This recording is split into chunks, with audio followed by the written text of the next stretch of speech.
networks on my radio dial. Big dogs taking care of business for a while. If you're listening to another station I don't understand, 'cause nobody does it like Thom Abraham. Give us a call, Steve. He's a northern-bred, southern-fed, slick-talking guy. Listeners in his posse are the junkyard dogs. The SEC from Tennessee to calling them hogs. From Gainesville up to Lexington to the Tide and Tiger Land, nobody does it like Thom Abraham. I guess I'm on here. Am I on? Can somebody respond?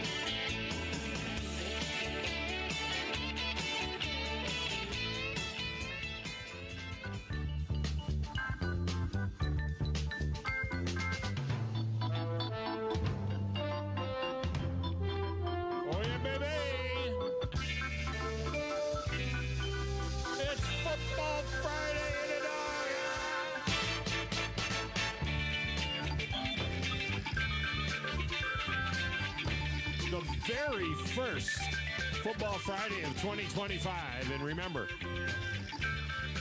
every Friday is Football Friday, regardless of season, because there ain't no off season in football. And Football Friday means football music, including this beauty that you're listening to right now.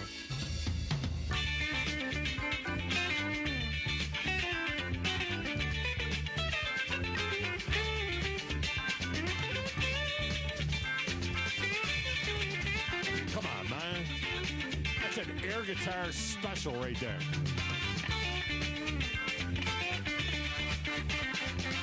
How can you not just like moonwalk down the hall with that?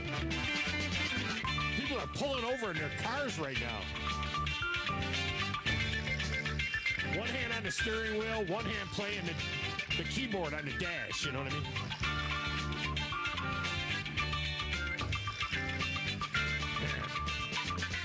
Single greatest piece of football music ever recorded in the history of history. God, I always feel like I need a cigarette. I'm not even a smoker, and I feel like I need a cigarette after I hear that thing. Good afternoon, everyone. Hope you are having a great day. Hope you are getting ready to get back to work full-time. Those of you that got the benefit of having 2 full weeks off with the holiday falling right on a Wednesday. You know what I mean? It's like the Wednesday gave us that weekend right in the middle of the week. You know, we had that day, then we had a weekend, then we had I'm trying to get us a weekend in the middle of the week, every week. I mean, that's what I'm gunning for that. I want a weekend in the middle of the week, every week. That'll work for me. But, you know, I don't think we're going to get it. Just going to go out there on a limb and say I don't think we're going to get it. Today also brings you the debut of the Winter Grand Trifecta, a 6-week sprint through the college and NFL playoffs, the Super Bowl.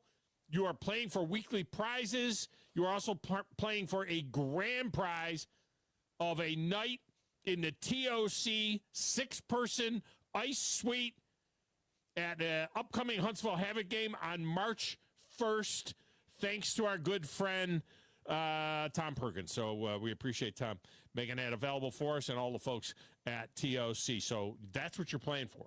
6 glorious weeks. That's what you got. 6 weeks to get it done. And we're going straight up. These are trifectas straight up. And now, I got to be totally honest with you. Next Friday, we are going to have 4 NFL playoff games, right, in the trifecta, because next weekend, the NFL playoffs begin. So we're going to have 4 NFL playoff games in the trifecta. So, big game in the NFL this weekend, as far as I'm concerned. I know there's a press release that's out there from the NFL that says, there's 11 of the 16 games this weekend have playoff implications. Let me get out of here. 11 of the 16 games. So, one of those games that has playoff implications is Baltimore and Cleveland, where Baltimore's like a 20-point favorite. Yeah, now I'm not going with playoff implications in that game. I'm not that concerned about that. Number of other games like that. There's one that's very, very important, though. So I'm going to pair the one real big NFL game this weekend with the national semis, which are next Thursday and Friday night. This is a pure trifecta, though. You need to hit all 3 games to get a point on the big board. And let's go. You get a weekly prize. Now, I'll get you the digits here in a minute. We welcome those of you watching the show on WZZN TV, our YouTube channel, and on X as well. Those of you that are watching, note that I'm so disgusted with the SEC right now. I'm turning my lonely eyes to baseball season. I wanted to have a little baseball vibe today. So I am rocking a Rocket City or Trash Panda hoodie today. That's what I got, in a Garmin hat. So I'm thinking about fishing and the Trash Pandas. Trash Panda hoodie and a Garmin lid. That's what we're wearing today for the show. So you can check that out on WZZN TV, our YouTube channel. You can check it out on X. I heard our social media guy at the radio station said that something in December or November, something like that, that we had something like 98,000 impressions of our shows, all of our shows from the zone on YouTube. Almost 100,000 impressions of the show on YouTube, or the shows, all of the shows combined on YouTube. That's pretty cool. All right. We also welcome the listeners listening on the app, 97.7 ESPN app, and those listening over the air in Winchester, Tennessee on ESPN Winchester. And we remind you that lines are open. One phone number gets you in, 256-576-4977. 256-576-4977. 8 minutes into the show before I gave you the phone number. Not a good job by me. You could text the show, 732-9TA-SHOW, 732-982-7469. That is a great way to communicate with us. It's also an outstanding way to get your picks in on this trifecta. Now, if you haven't done the trifecta before, do not leave them at the Twitter window. Do not leave them at the Facebook. You got 2 ways to get in. You call a radio show over the next hour and 50 minutes, or you hit the text window and just text them in. You can find the image with the picks up there now at my X feed, which is at Thom Abraham Show, at the Zone's X feed, which is at 97.7 ESPN, maybe even at ESPN Winchester if they reposted it. And speaking of apps, you go ahead and snag not only the Zone app, but the Talk Radio WZZN app for more great programming, and get the new ESPN Winchester app as well for all their great content. And make sure that you keep an eye on the socials and on the calendar at 977ESPN.com so you know what games are on, when, and where, because we got everything. We got everything. We got college basketball. We have got the college football playoffs. We've got bowl games. We've got the NFL Saturday and Sunday. We have got the Huntsville Havoc hockey. We got everything. We have everything. When you're the only sports station in town, you get everything. And that's what we got. We also have Big Zone deals, which you can find the link at 977ESPN.com. And you can shout down and you can play some great golf for half price right now. In fact, I have a special one-day sale going on for Cherokee Ridge Golf Club. Beautiful golf course. It's a special one-day sale while supplies last. I don't know how many of these deals I had. Didn't have that many of them. While supplies last, there's a special deal right now for Cherokee Ridge. 50 bones. 2 guys in a cart. 50 bones. It's ridiculous. It's a huge savings. And we restocked Full Moon Barbecue for your pleasure. We know you love Full Moon Barbecue. We have restocked Full Moon Barbecue. That goes fast. That'll go away. So you need to get in there and snag that. On the show today, former Vikings GM and Titans president Jeff Diamond will join us. Jeff writes for the 33rdteam.com, which is a tremendous site of former NFL players and executives. His son works for the Minnesota Vikings, and Jeff is now based up there in Minneapolis. So he's got a strong feel for that game. At the top of the one, Kennington Lloyd Smith covers the Tide for the Athletic. He is back with postmortem on the football season. We'll talk about Jalen Milroe and how he'll be remembered. Milroe did go ahead yesterday afternoon and declare for the NFL draft. And we'll take a look ahead to basketball, which hits conference play tomorrow against number 12 Oklahoma as the number 5 team in the country.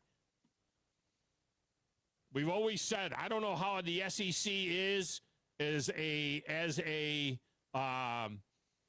football conference, but as a basketball conference, there's nothing like it. Got 3 SEC teams in the top 5. Got 4 in the top 6. 5 in the top 10. Half of the top 10 is the SEC. You know, if the SEC could just get their act together in football, maybe they could be as good a football conference as they are a basketball conference, because that's one hell of a basketball conference right now. Somebody's going to call the show. This guy's an idiot.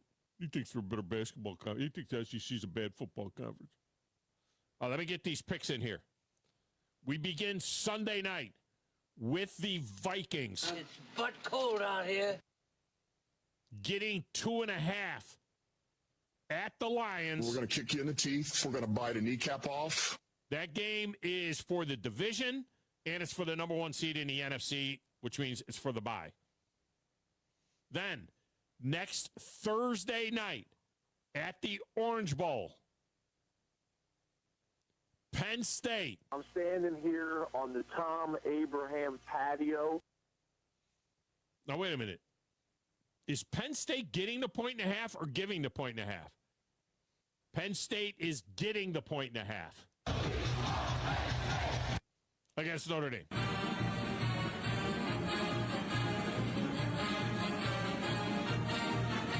And then Friday, in the Cotton Bowl. I don't know what that was all about, but I will tell you this. Don't mess with Texas. You don't buy a Lincoln because it makes sense. Texas. By the way, where was Matthew McConaughey at the game? They can't keep the camera off him when he's at the game. Where was Matthew McConaughey in Atlanta? You know he'll be there at the Cotton Bowl. Must have been filming a Lincoln commercial or something. All right. Texas gets 5.5 against Ohio State. You know what? I hate to do this, but I'll take the Suckeyes. So, look, here's the deal. Unless Texas can stop this train that is the Buckeyes, we are looking at an all Big Ten national championship. As far as I'm concerned, Notre Dame is a Big Ten team that plays 5 ACC teams a year.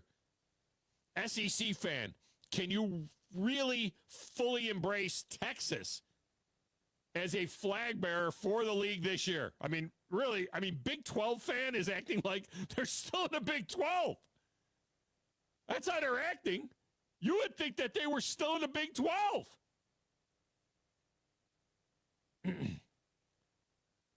But I must say, the SEC chant for Texas, it's kind of weak right now. Hey, Texas, baby. Nothing says SEC like the Longhorns. UT to the national championship game, baby. Yeah, UT. Do we really embrace them? I think we got to embrace them, right? Both of them to win. All right, look, certainly the Big Ten has had the better year this year than the SEC, and it's on the verge of winning back-to-back natties. But this doesn't diminish the SEC as much as it clearly separates the two leagues from the rest of college football. They're very strong at the top right now. The two leagues have virtually the identical bowl record. They're both like 8-5 after Ole Miss destroyed Duke. They're like both leagues, I think, was 8-5 in the bowls. But it's been a great year for the Big Ten. Notre Dame, they won that game with defense and special teams, which really warms my heart. As an old special teams coordinator that coached linebackers as well. Defense and special teams, man, that was fantastic. But how far can 90 yards passing take you in the modern game? Not that there's anything really modern about Penn State either. You want to talk about an old school game? Oh, my gosh, what a slobber knocker that thing's going to be. Will either team throw for 150 yards in that game? And ESPN, can you please lay off of Parker Jones? I mean, come on, man. When has a 5'10", white, 165-pound defensive back gotten that much attention? Ever. That's the little walk-on who tripped up the referee the side judge early in the second quarter of a 0-0 game. Ball would have been on the 11-yard line. Georgia goes in, scores a touchdown, 7-0. I'm not saying it's the game. I mean, apparently ESPN thought it was the game. I'm not saying that that's the game, that they're going to win the game because of that, because Notre Dame won that game in 52 seconds. They've had 52 seconds, they won that game. They kick a field goal, they strip sack Gunnar Stockton, fall on the ball, score a touchdown, bring back the kickoff to start the second half. Good night now. There's no way Georgia's coming back. Not against that defense, and not with that quarterback. Not happening. I have no idea who the Georgia quarterback's going to be next year. I don't think it's going to be Gunnar Stockton. We'll see. All right, back in mission control, playing the Play Doesn't Matter, the Stacks of Wax, answering the phones. Doing the thing he do, living large on a Friday. Do you know who I am? No, who is this? Who is this guy? Who in the blue hell are you? I'm the producer of this show. If I didn't step up, you're nowhere. I put this thing together out of spit and polish. I'm very important. I think this is one of the traits of a really good producer. Keep the talent happy. I don't like violence, Thom. I'm a businessman. You want to boo me? Fine. Keep your friends close, but your enemies closer. You come at the Kings, you better not miss. Know your role and shut your mouth, you jabroni! And show for y'all. Got a damn good show. I will not wear that gaudy one. Thom? Hey, Thom? Joe, football Friday in the doghouse, 2 hours of glory, man. I'm just so stoked. I feel like this is the third Football Friday of the week. It does feel that way. I mean, you sent us a trifecta. I was like, haven't we already done this like twice already this week? Yeah. I was totally confused. Almost. Yeah. Almost. No, Yeah. I was just like, wait, is it Friday today? I don't know what day it is. We had the bowl fecta on Monday. You're right about that. We had that. And then now we got an actual trifecta in. And look, Joe, I know you've been calling the hockey games. You talked about, your growing love for the SPHL and the NHL and all that. Ice Suite, man, and I know you've done some of the broadcasting from down there on the bench, so you got a sense of what it's like. But pretty cool of TOC to put up an Ice Suite for the night for 6 people. I mean, that's nothing to sneeze at for a team that sold out every game for a year. Yeah, and the SPHL just added a few more games to the next season as they're growing the schedule. And this is absolutely tremendous because this isn't like the same type of glass that the SPHL and the Havoc used to have like 5 and 10 years ago, where you're out there on the suite and you're looking, but you can only see like so far down the ice.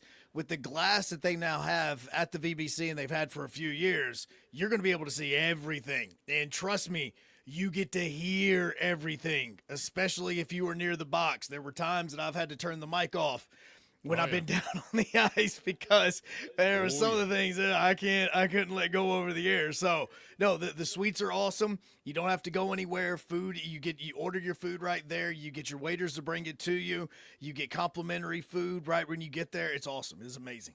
No, it is. It's good stuff, and we thank TOC for helping us get that done. All right, I tell you what, let's get a quick break in here. We'll come back and take our first round of calls. If you're on the line, stay on the line. We'll do it next, right here on the Thom Abraham Show.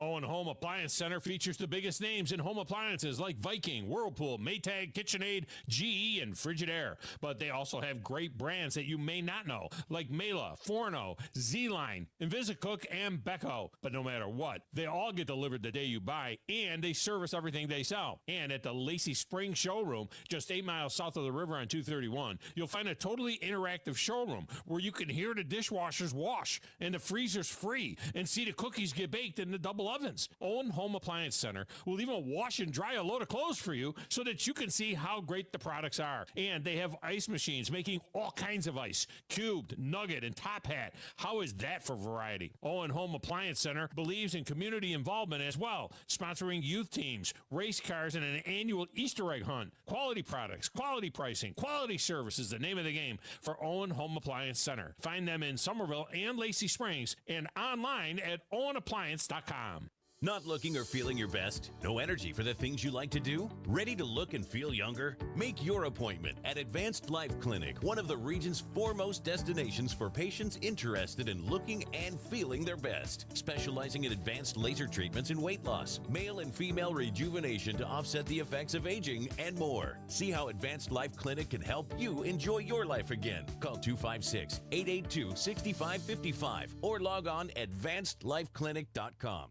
At Mr. Sparky, we're America's on-time electrician. Flickering lights and hot switches can be annoying, but they can also signal a major problem, or worse, an electrical emergency. So play it safe and leave it to the experts at Mr. Sparky. Trust our team of professional, clean, and friendly electricians. We'll get it done right and get it done safely. You don't have to put up with any malarkey. Call 888-8-SPARKY. Independently owned and operated, licensed in the respective state or county. If hunting and outdoor recreation are your passions, it all starts with the right property. That's where I come in. I am Bo Butler with Southland Realty and Auction, a hunting and recreational land specialist and a Jackson County native who sees land through a hunter's eyes. Just as you trust your guide on a big game hunt, you can trust me to find the perfect property for you. Thinking of selling? Let me help you make your land attract buyers. Remember, Bo knows land. Call me at 256-609-0512. Tom Luganbill here for my friends at Woody Anderson Ford. Bobby White and his team take great pride in their service department, and you can see it the moment you walk into those beautiful new service lanes. And just like a championship team, they all work together to make sure your experience is second to none, whether you drive a Ford or not. Also, check out the gold certified pre-owned inventory at Woody Anderson Ford for great deals every day. Stop by and see them at Jordan and Sparkman or at Woody Anderson of Madison on Hughes Road, or visit WoodyAndersonFord.com.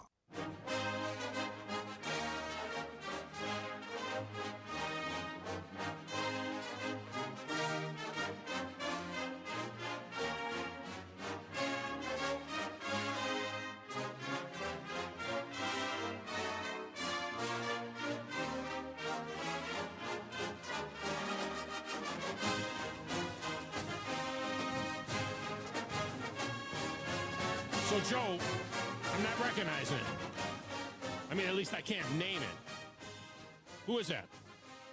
This is Ohio State, one of the four teams. Ohio State? Yep, this is Buckeye Battle Cry. Yeah, I don't listen to the Ohio State band very often. All right, so they're pretty good. They don't suck.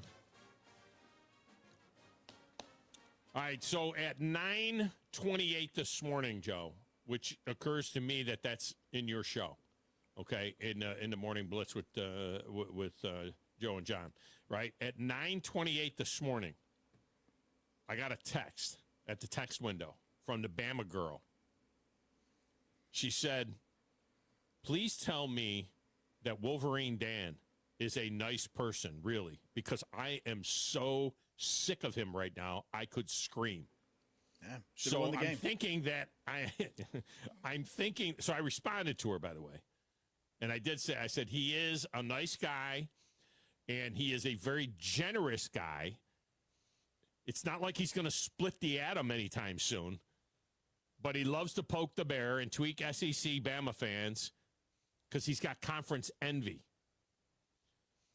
To which she responded, "I will try to be more forgiving. He has plenty to poke at this year for sure. It's hard to get used to not being king of the hill." Well, and in his defense, though, as well, he's lived here for how long and has had to be the butt of a ton of jokes over the course of his time. Well, I always say, Joe, to the victor goes the spoils. So, he has the right to crow. You just hope that two things. One, you hope that it's done with class. And two, you hope that it is not every single day for the next 200 shows. You know what I mean? That's all you can hope. No, right? No promises, because he's wanted you to call him a certain name for the last 200. And yeah, that's what I'm saying. And if you're a Bama fan, your other hope is just that, Jalen Milroe's decision is final and that he's leaving. Yeah. That's the other hope. He's gone. He's gone. Maybe unless he comes back and goes to Michigan. That's what I'm saying. It's like let's make sure that the decision is final, the paperwork has been filled out, and that he's 100% going. So, because if he comes back, it's like crap. Yeah, it's like if he comes back, it's like I could just see him say, I've decided to play out my eligibility in college football, and in Alabama, Kalen DeBoer be like, "Yeah, where? Yeah, no, we're good. No, man. We want you to go. Here. No, don't let the thought of coming back here stand in the way of your future elsewhere. No, you're good. You're good. So I'm looking at my call screen, and I got 2 Michigan fans on there, and Robert in Decatur, and I don't know, I don't know where his lean is. All right, let's start with Wolverine Dan. Wolverine Dan, welcome to the show. How are you? Wolverine Dan, are you there? Joe, did you cut him off? No, I did. I think it was. See, there we go. Yeah, it was the Ohio State stuff. Yeah. Oh, the Ohio State song. Yeah. Can you hear me? Yeah, we can hear you now. Okay. Well, all right. Let's address Bama Girl. One thing, Bama Girl, that I've always said, and I said it just this morning, that Nick Saban's the greatest college coach of all time, no doubt. Mm-hmm. Envious? You betcha. I wish he would have been my coach, but it didn't work out that way. And the short story of that long story is he gets a little aggressive. Back in the day, I had a very promising outlook when it comes to playing football, and I ran across the coach that demeaned me, made me feel like a little person. And I'm about building people up, not tearing them down. So that's the reason. That's where that goes. But Thom, I didn't pay him to say that, Bama Girl. And matter of fact, this morning, on top of that, I went across the street. I lived across the street from Miss Lee, which is Wes Neighbor's aunt. Oh, really? Played for Alabama. And I went over there and cultivated her beds and planted some more pansies for her because she wanted more pansies. Wait a minute. Does Ginger know you cultivated her beds? I just want to know what players he was calling pansies. Exactly how do you... You know what I mean? I'm just saying. This has nothing to do with a Pinot Noir wine. Trust me. Oh, okay. Okay. I didn't know you were cultivating another woman's beds. I'm just saying. No, I don't think so, Todd. But she's a sweet lady. Reminds me a lot of my mother, and I take care of her, give her dinners, and cook for her, and do whatever I can. She's just a great lady, and Wes, if you're listening, I really love her. She's a sweetheart. I'm glad she's my neighbor. So, Bama Girl, I said that just because Thom mentioned the fact that I'm not that guy. I'm not. You know what it is? It's all about being very competitive. I never really had a chance to finish out what I started when it comes to sports, especially football. And I guess maybe that's the reason why I'm really competitive and passionate about the game, because I never got a chance to fulfill possibly something down the road would have done well. But you know what, Thom? God works in mysterious ways, because me not playing football further in my career, I ended up by meeting my wife, and I've been married almost 40 years to the most wonderful woman in my life. She's just perfect. So God works in mysterious ways. Now, with that said, I will say this. I am pulling for a Big Ten championship, but also Notre Dame. And I know you had to be somewhat happy, because I know you like Notre Dame. Yeah. I think. Well, I was. So yeah. I mean, I hate it. I hate it for the SEC, but I like the way they play. I mean, and they're so smart.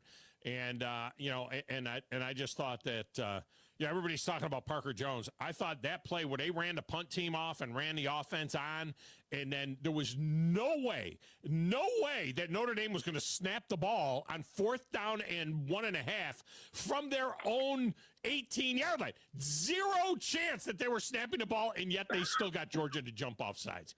And that alone, Georgia should not get a chance to go on just because of that one. They should have ended the game right then and there. They should have said, game over, everybody go home. So a couple things. So you're saying Kirby got out-coached by Notre Dame's coach? He got outsmarted, yeah, or at least his players did. They got outsmarted. Now you have 4 now. Who are you pulling for? Who is the team that you want? I would like to see Texas and Notre Dame in the final. And who would you like to win? But I'm good with either I'm good with either Texas. Well, because I picked Texas to win the national championship, so I'm still on them. Okay. But I am good if Penn State wins too, just because of James being a friend. So I'm good if Penn State wins. I love it for James Franklin. If Notre Dame wins, I love it for my family that grew up Notre Dame people. So you really can't lose. It's good. That's a good thing. I don't have a problem with that. No, not on that side. Yeah. You're exactly. So, but the one more thing, and then I'll do the trifecta.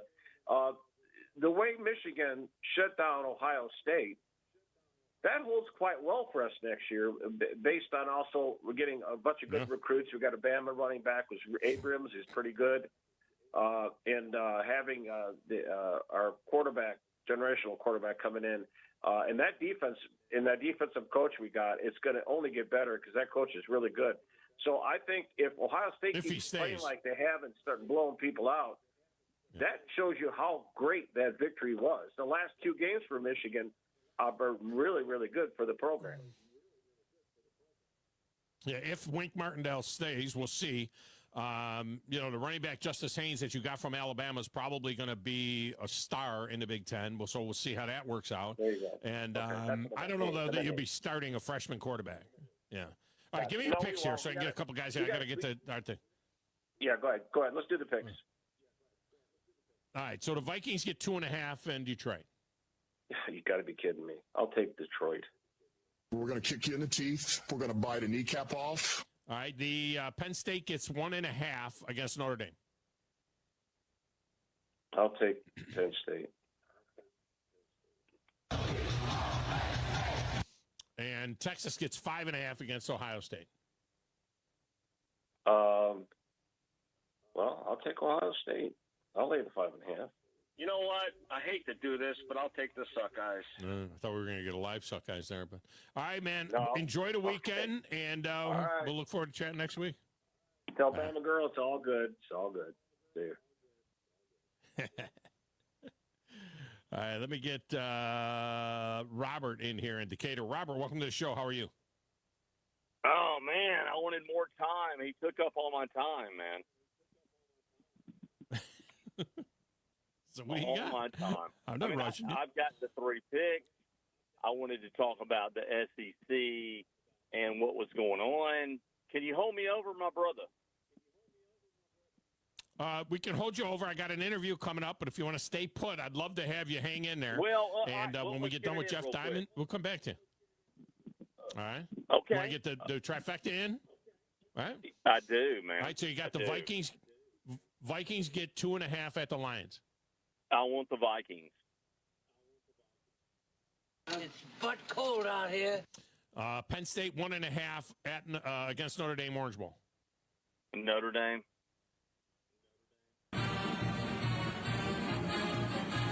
And Texas gets 5.5 against Ohio State. Give me Texas. You don't buy a Lincoln because it makes sense. That's the championship game I want. All right, give me 30 seconds on the SEC. What were you going to say about the SEC? Oh, man. So SEC doing all the complaining, all of the moaning and groaning about the scheduling, but yet what were the results? You know what I'm saying? I mean, even Texas got lucky because that was absolutely a penalty. I mean, that would have been the game. I mean, that was a targeting call. Well, I don't think I don't know. We all know this. I don't know that it would have been the game. It would have been first down. I don't know it would have been the game, but I disagree vehemently that that's targeting. What, like 40? Yeah, but that's a long ways from being the game. You know, well, they have a terrible kicker. Remember, they couldn't kick it in the ocean. Time left, and with Scattaboo, I mean, pretty much the game. Could have been, but I mean, we can't just hand it over to him yet. But I thought it was the right call. I understand this, but when you do a replay and the guy that is the pro that says, okay, well, let's bring him in. What do you think? He said, oh, that's absolutely targeting, and then they overturn it.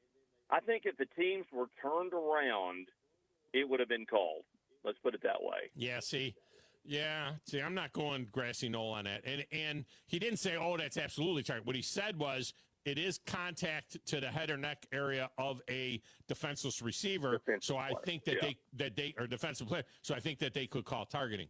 But I didn't see it that way. But anyway. I would hate. All right, Robert. Listen, I would hate a game to end like that. I really would.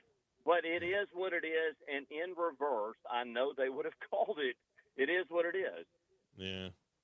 All right, man. I appreciate you. Sucks. All right. Good job by you. Let me get a break in here. Just stay put, Maize and Blue Frank. We will get to you, but I got Jeff Diamond standing by, so I need to get to him as well. We'll come back with Jeff Diamond next, right here on the Thom Abraham Show.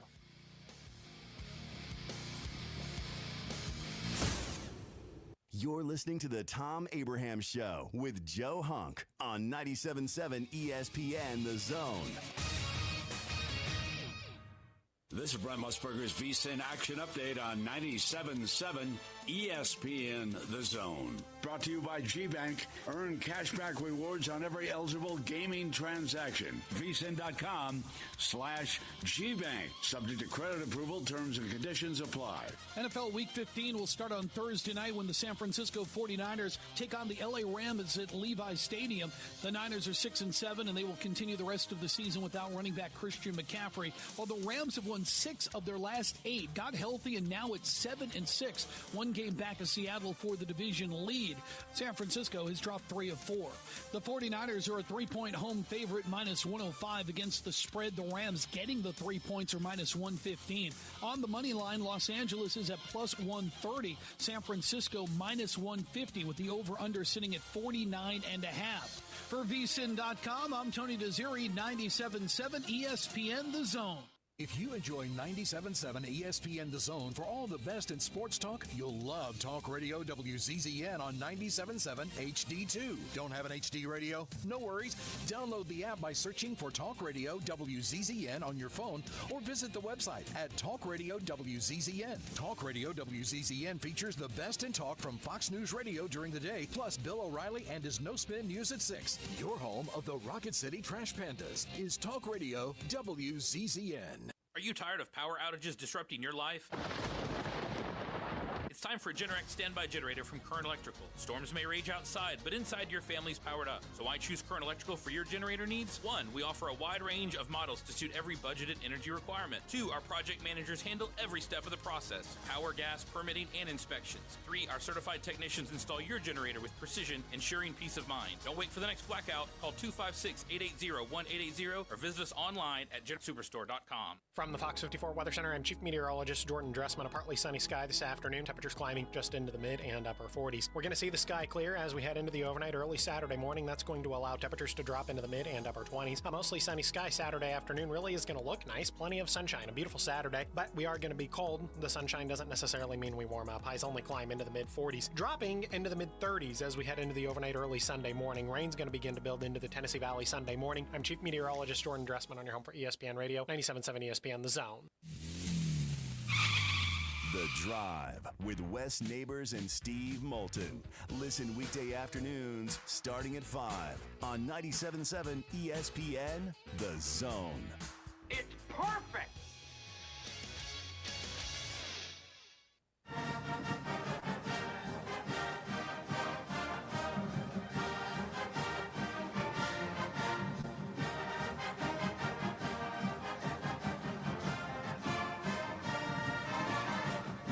See, we know whose fight song that is. You can see the theme that's kind of going along today. Yeah. I feel you working. Greatest single fight song in college football history. My list is that, and then Hail to the Victors, and then Yay, Alabama. 1, 2, 3. That's for me. This segment of the show is brought to you by Owen Home Appliance Center.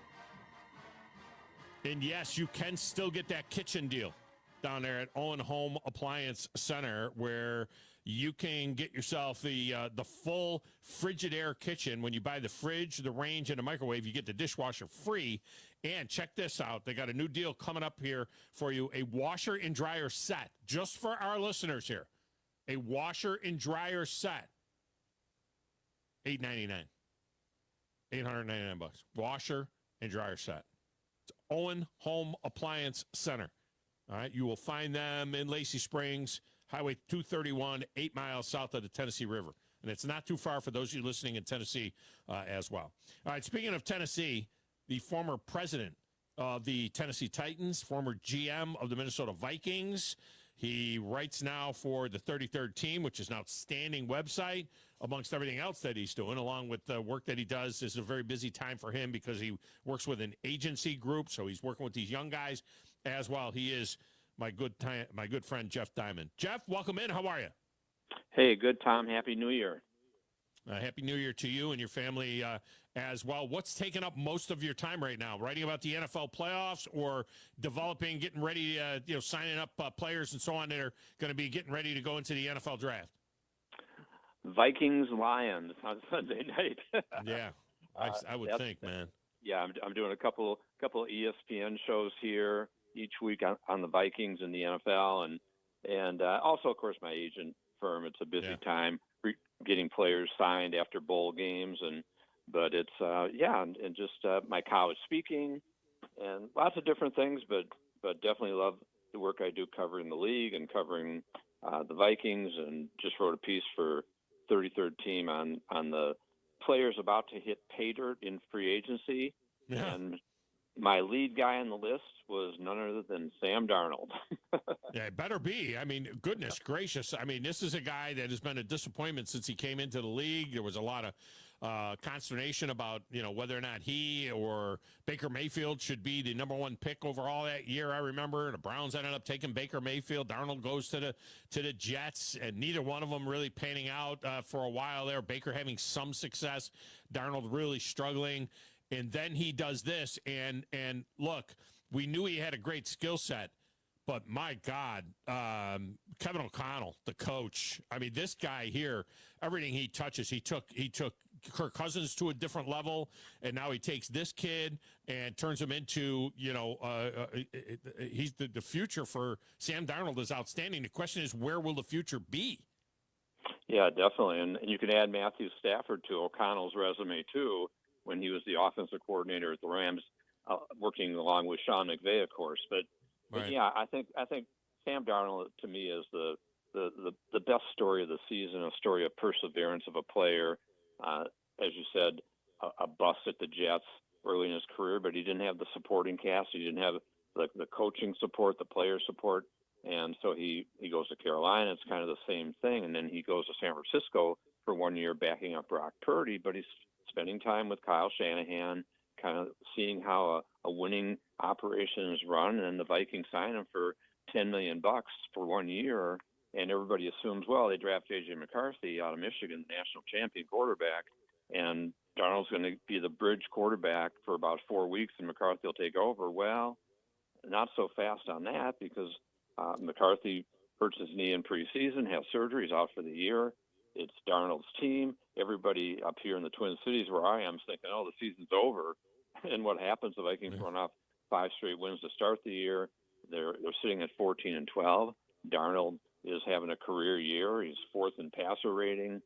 He has 35 touchdown passes, all career highs, and he's playing really well.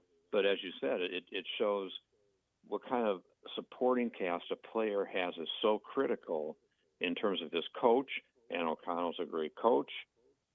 And in terms of his supporting cast, he's got great skill players. Justin Jefferson's the best receiver in the league. He's got Jordan Addison, a great kind of a 1A receiver. Hawkinson's a great Pro Bowl caliber tight end. Aaron Jones is having an excellent season.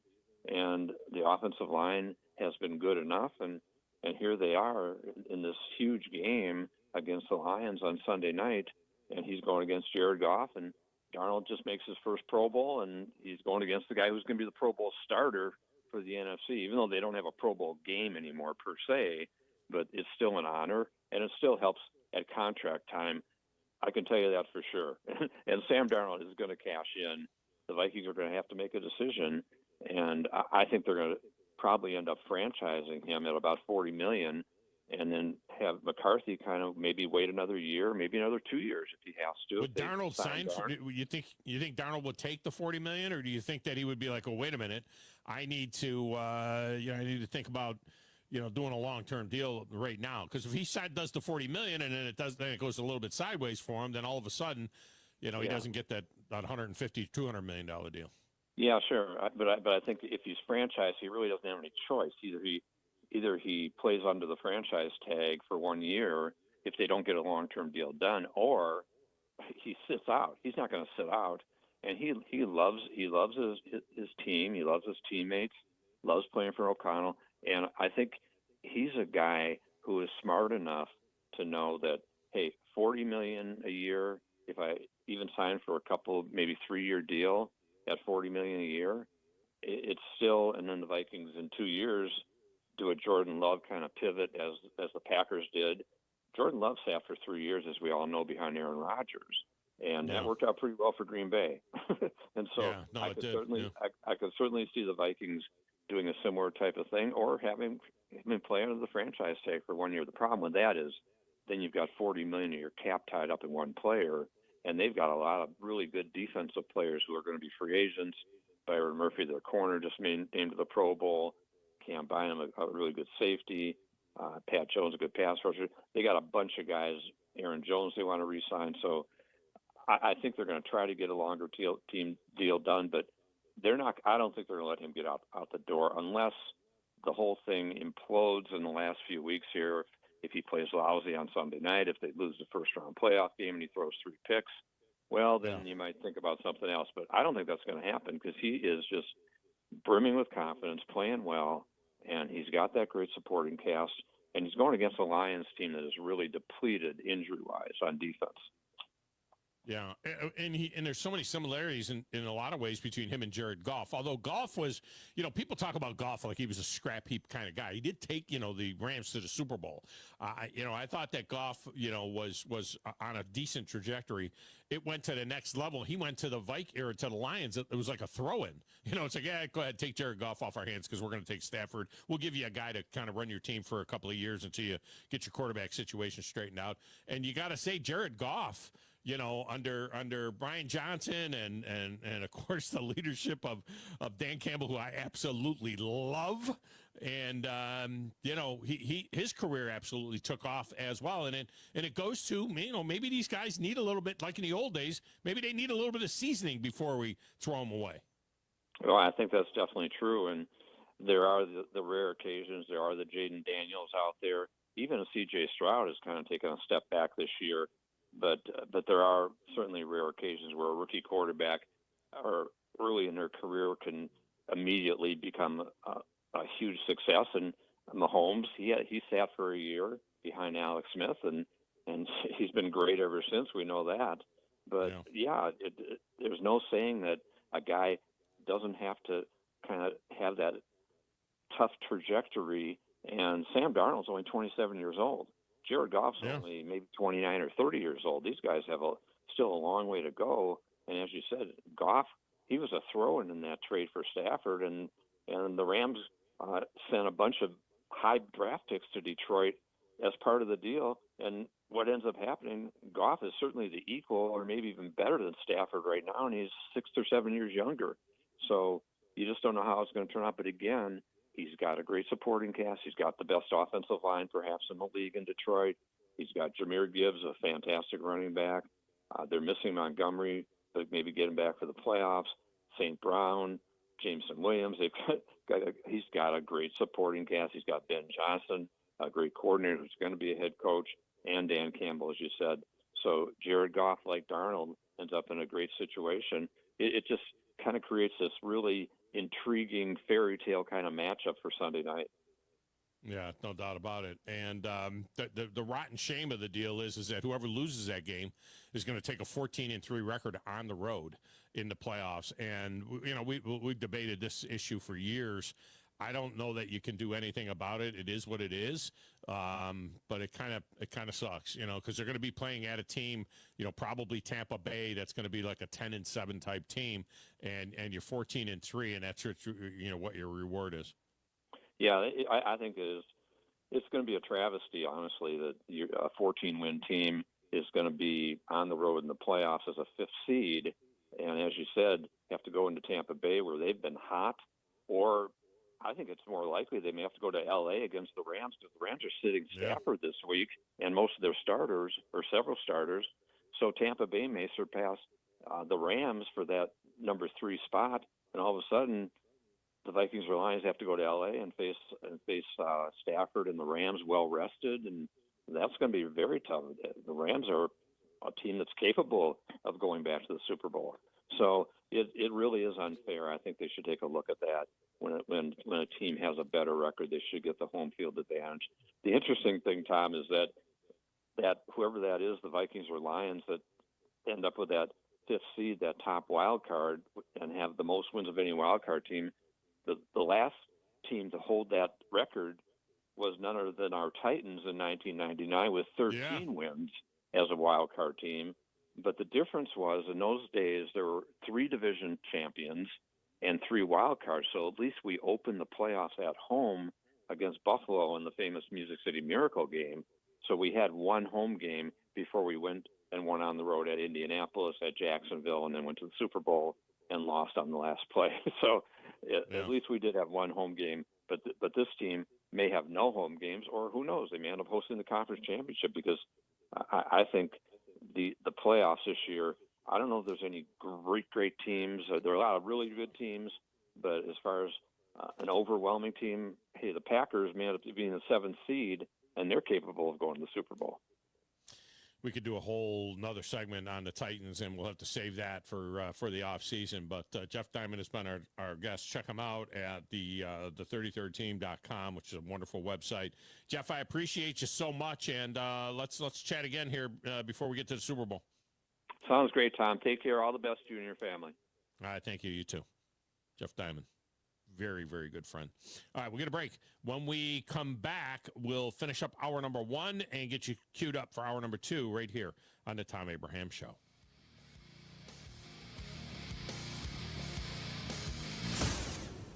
You're listening to the Thom Abraham Show with Joe Hunk on 97.7 ESPN The Zone. Orthopedics. You're thinking bones, muscles, and joints, right? Well, what else comes to mind? Maybe your spine, therapy, or an arm cast? What about sports medicine? What do you think about when you hear that? Are you thinking about the largest orthopedic group in the state, caring for the most student athletes in North Alabama? Or about the fact that they are teamed up with the state's largest hospital-based sports medicine program to provide care to more schools in North Alabama than any other group? If you are, you have TOC Sports and Huntsville Hospital Sports Center on the brain. If you're not, you should, because Huntsville Hospital Sports Center and TOC Sports have partnered for more than 2 decades to establish a state-of-the-art team of certified athletic trainers and orthopedic specialists who successfully continue to meet and exceed the sports medicine needs of schools, athletes, coaches, and parents in our community. Committing to kids, committing to community, committing to care. That's Huntsville Hospital Sports Center and TOC Sports. Looking for your next adventure to be out of this world but don't have enough money to buy a spaceship and leave orbit? Well, look no further than Divergence VR theme park off of Governor's Drive Southwest in Huntsville, Alabama. Are zombies more your style? How about driving your favorite cars on the world's fastest track? Or maybe a gorilla game that has you climbing up tall trees to escape other gorillas? Wait, that's actually a thing? Huh. Would you look at that? For whatever adventure you can dream of, call 256-203-4128 to get your VR adventure started now. Flying nonstop from Huntsville is a breeze on Breeze Airways.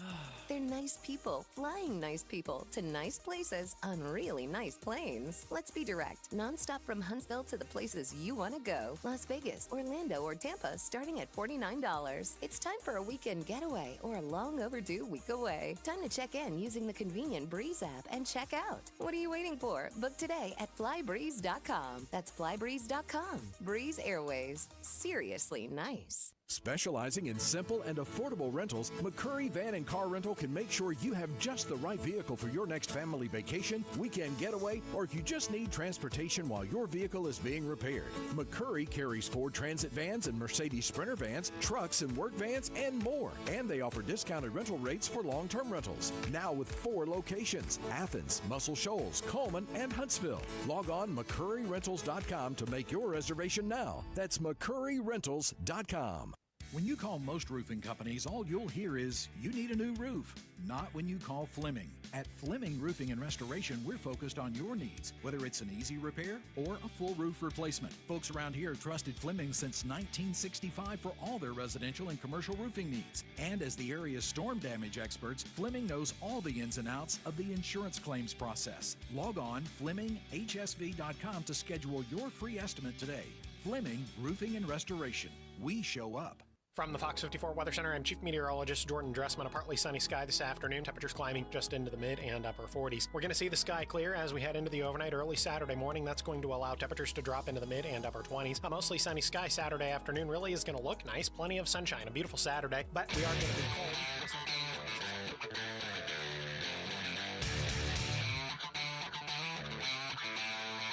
coming up at the top of the hour, Kennington Lloyd Smith will be in.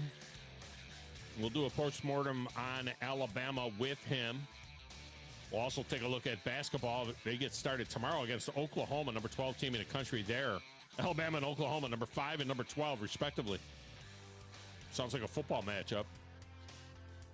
We'll get his take on that as well going forward. And then we're wide open the rest of the show for your picks on this Friday trifecta. And if you can't get in, just go to any of the social media sites, hit my Twitter page up, and you'll see the picks right there. You can go ahead and text them in as well. We'll be back with more right after this, the Thom Abraham Show.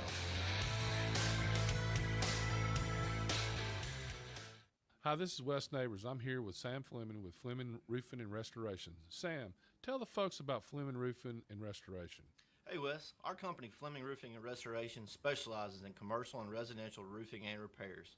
I'm a fifth generation Huntsvillian, and our family's been doing construction business in Huntsville area since 1965. Sam, what kind of roofs does Fleming Roofing and Restoration do? Our guys are skilled enough. We can come out and address any kind of leaks or issues you might have on your commercial, on your metal roofing, on your shingles. We can do anything, and we can offer you a solution to repair it, or we can replace it. Well, you guys also do insurance restoration. Our staff has 10 plus years of experience as insurance adjusters, and we really do know the inside and out of the claims process at Fleming Roofing and Restoration. Check out Fleming Roofing and Restoration online at FlemingHSV.com, or you can call or text them at 256-651-9440.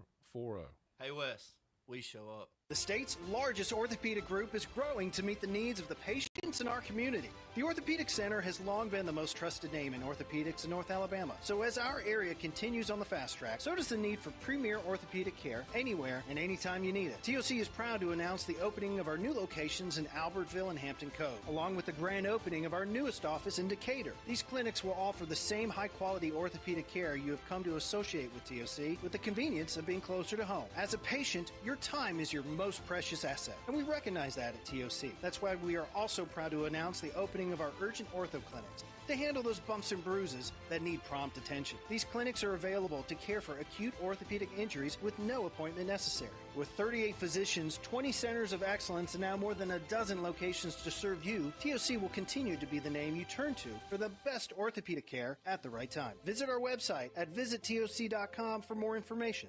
TOC, helping you live a better life. This is SportsCenter. I'm Christine Lisi. The college football playoff will not flip the dates and times of the Goodyear Cotton Bowl Classic and Capital One Orange Bowl, despite a request from SEC Commissioner Greg Sankey. His concern, a potential disadvantage for Notre Dame, which plays in the Orange Bowl January 9th on a shorter turnaround than Penn State. Nittany Lions played December 31st. The Fighting Irish's Sugar Bowl matchup delayed to yesterday after a deadly pickup truck attack in New Orleans on New Year's Day. Texas and Ohio State meet in the Cotton Bowl January 10th.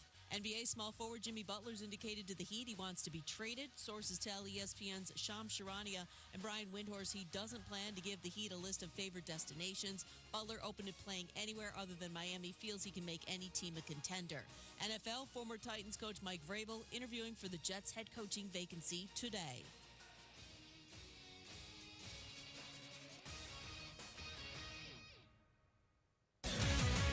WZZN, Union Grove, Huntsville, Alabama. 97.7 ESPN, The Zone. You've got to experience Toyotathon at Bill Penny Toyota. They've got the selection with over 700 new Toyotas to choose from. And they've got the extras with Bill Penny perks and a 10-year unlimited warranty. So get on over to Bill Penny Toyota today and experience Toyotathon. Bill Penny Toyota in Huntsville and online at BillPennyToyota.com. Bill Penny's Toyota 10-year unlimited warranty is valid through the 10th year of ownership. Valid on new vehicles only. See dealer for details. It's time to get ready for game day. That means Alabama football and tailgating. Whether you're tailgating at home or at Bryant-Denny, visit Brooks & Collier for North Alabama's largest selection of premium grills and smokers like Big Green Egg, Blaze, Delta Heat, Memphis, and Traeger. Satisfy any palate with our wall of rubs and seasonings. For all your tailgating needs, visit Brooks & Collier at 813 Meridian Street or at brooksandcollier.com. An Alabama tradition for over 75 years. Roll Tide. And now, a man who knows what you ate for breakfast. Time now for the biggest thinker of them all. He knows it all. He is Drew DeArmond. Listen to Drew and Scott Tyson weekday mornings. It's Talkin' Ball on 97.7 ESPN, The Zone. But that trick never worked. You need to be more like a dog. Like what you guys are doing. You've got your fingertip on the pulse of your listeners. You guys know what they're talking about. Be a dog. God bless the show. You are the Messiah. We need more dogs. This is the best show on radio. The big dog, Thom Abraham, is here with you. Hey, I see you. Hey, I see you, dog. So settle in and get your bark on. That's my dog. Now live, here he is, the big dog, Let's go, baby! Thom Abraham. How you doing? How you doing? How you doing? How you doing? How you doing? How you doing? How you doing? Look, I don't speak Spanish. I don't know how to say this, so I'm going to choose my words very carefully. I think you're a psycho. Do you know who I am? I mean, that guy sounds like Dale McPherson farting into Miles Davis' trumpet. I guess I'm on here. Am I on? Can somebody respond? Get off my lawn. I have to drag my Yankee ass out of here.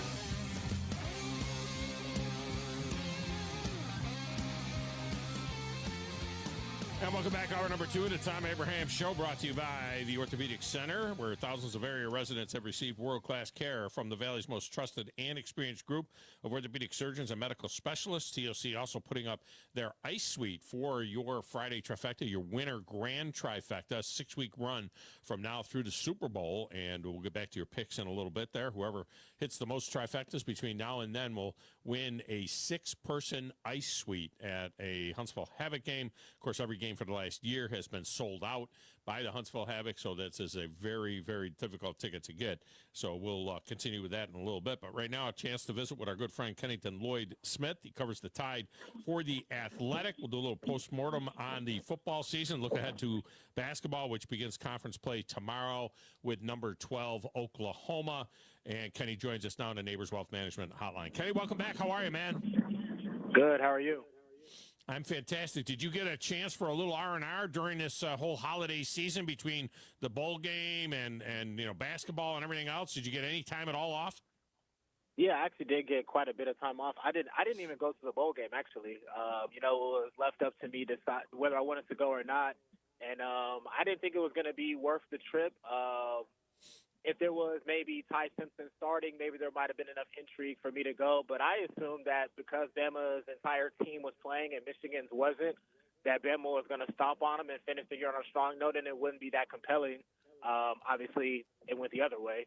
But I definitely enjoyed the holiday season, and I hope you did as well, and I'm happy to be back at it. Yeah, I did, except for that 3.5-hour debacle, watching that thing unfold. But it was really, really the whole bowl season. I mean, the SEC goes away quietly with a whimper, after all the noise that was made. Alabama and Carolina were the two teams that everybody was saying, got dissed, and Ole Miss. And it was hard to, gauge Ole Miss off of last night playing against the Duke team that was down to their third-string quarterback. But having said that, for Alabama to just kind of lay an egg like that, and I don't, what bothered me the most, I guess, beyond the play of Jalen Milroe, was I just had the sense that Wink Martindale was just out coaching Nick Sheridan at every turn. It just felt that way, that there was just no way that this offense could figure out what Wink Martindale was doing with a defense that was down to a bunch of second teamers. That was very bothersome. Yeah, very much so. It was an Alabama football game, honestly. From what we've seen from this offense this year, couldn't really run the ball. There wasn't a commitment to trying to run the ball. Jalen Milroe had some really costly turnovers that hurt the team and put the defense in a tough spot. And, you're right. There really wasn't a lot of creativity on Alabama's offense. We didn't really see Ryan Williams, being much of a fixture in the game plan as far as putting him in space and allowing him to make plays. Jalen Milroe did have that really good lead dive play. But we really didn't see a whole lot of that outside of the one time that it worked right before halftime. So it was kind of emblematic of the type of offense that we've seen from Alabama this year. At times it's a lightning rod, but a lot of times it's kind of, inconsistent, and it doesn't seem to have a lot of continuity and creativity.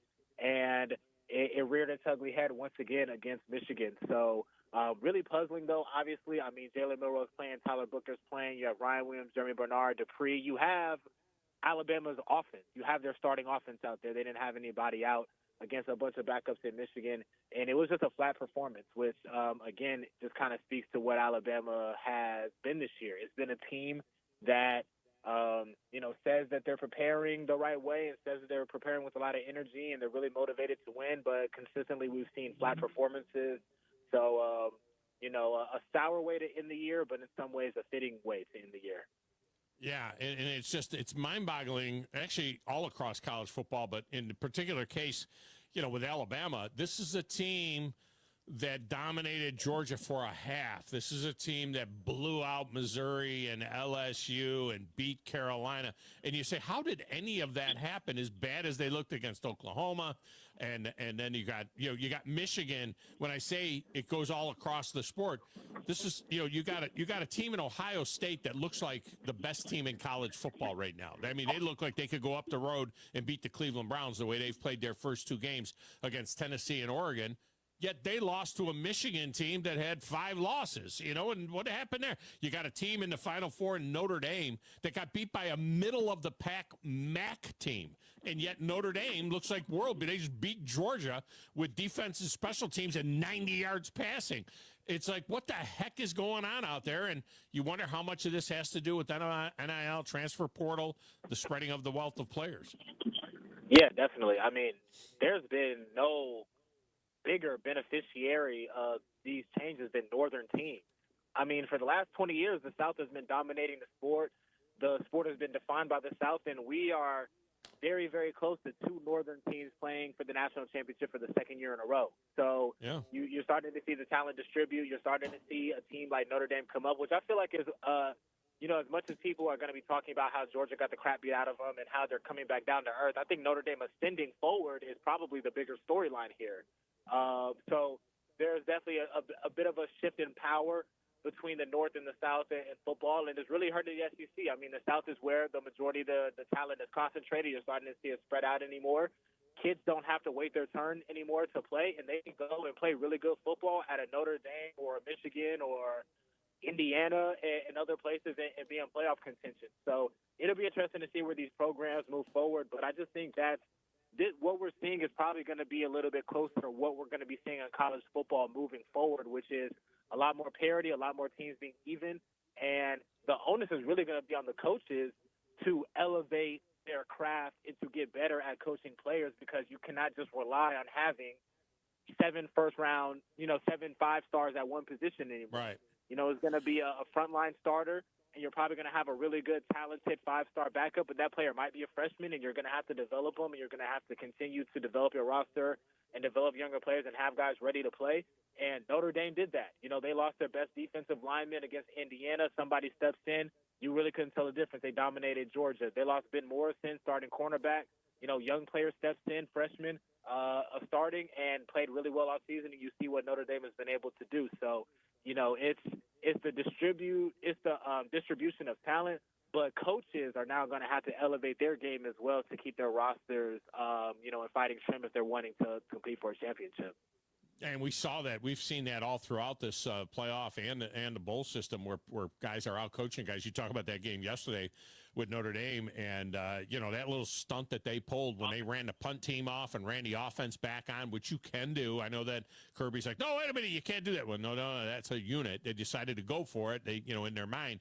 Nobody in the world thought that there was any chance that Notre Dame was actually going to snap the football from their own 18-yard line on a 4th down and 2, except for 2 guys in the interior of the Georgia defense who jumped off sides. I mean, it's like mind-boggling that something like that can happen, yet they did it. And, you see moments like that, and you just shake your head, and and we've seen a number of instances like that where guys seem to be out coaching guys from the sideline. Yeah, most definitely. And I didn't think that, Kirby Smart was in a position where I thought he was going to be out coached. And that's exactly what we saw against Notre Dame. The biggest shift in the game, which Kirby immediately admitted was a coaching mistake was putting the offense on the field with 38 seconds to go and trying to hit a deep shot down the field and steal some points before half. It turns into a strip sack. Notre Dame scores on the next play. And right before halftime, Kirby's interviewing, and he says, we wanted to show the world we have faith in Gunnar Stockton, and we regret that decision. It's like those are the type of moments that shift the game. Not that they regret having faith in Gunnar, but the regret trying to do that and not helping out Monroe Freeling, who was getting killed on the left side, didn't have a chip block or any type of support there, turns into a strip sack, like I said. So those are the type of moments that are going to be shifting the games. The talent is a lot more even. It's not like the old days where Alabama, Notre Dame 2013, you line up with all these NFL guys on one side and a handful of NFL guys on the other, and the talent takes over. The talent's a little more even, and the coaching is what's going to ultimately make the difference in these games. So, once again, the onus is going to be on the coaches to elevate their games, and that's where the margins are going to be now, I feel like, in these big-time games moving forward. Well, you talk about the talent, the distribution of talent. Notre Dame for 30 years, every time Notre Dame has been in this kind of situation, they always look heavy-footed, lead-footed, thick-ankled is the euphemism that we always used in coaching in the past. They had too many thick ankles over there. All you had to do was look at that second-half kickoff return and see a guy from Notre Dame running away from an SEC team. And it's like, that doesn't happen. When did you get guys that could run like that? And so that's exactly what took place. Now, you mentioned the coaching situation. We know that Jalen Milroe yesterday afternoon went ahead and announced that he will go into the NFL draft. It's going to be an absolute – he's just such an enigma because there's so much talent there, but there is so many issues with his game. I don't know how NFL – evaluators are going to look at him. Mel Kiper still has him as the number 3 quarterback in this draft, and I look at him and I say he's like a third-day quarterback. He's a project in this draft. I see Jamarcus Russell when I look at the guy. Gifted talently. He's going to do fantastic in interviews. He's a wonderful human being. Smart kid, got parents, everything else going for him. But I don't know that kid can play quarterback in the NFL. Not from what we saw this year.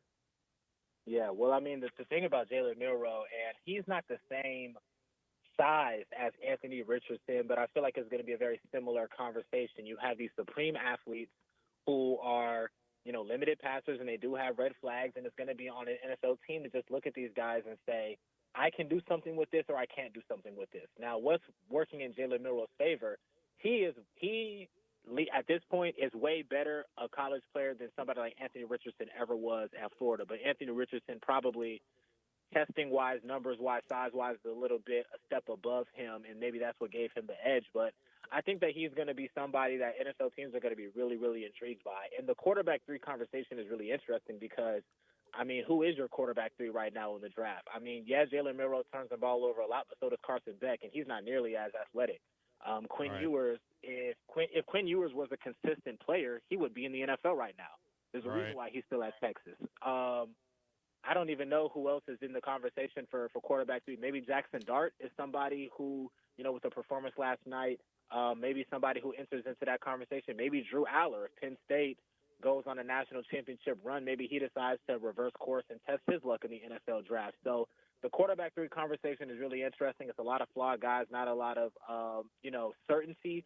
I think Jalen Milroe's athleticism, his personality, his leadership traits, like you said, is probably what's going to give him a little bit of a step up. But I would expect him to go pretty high. I mean, I think he's a day 2 guy, maybe. If he does really well at the Senior Bowl and tests really well and works out really well privately, maybe he can be even a day 1 guy. It's not out of the realm of possibility. We've seen teams, draft guys really high based off of their potential and not so much what they've seen on the field or even statistically. So he's going to be a really interesting and polarizing prospect, but I'm not mad at the quarterback 3 ranking because, who is if it's not him? Well, that's the thing. I think that it's going to be a reach. Somebody's going to reach for him, and they will. I think he might end up still going, day 1, but somebody is going to reach for him and just hope that they can develop him in a different way.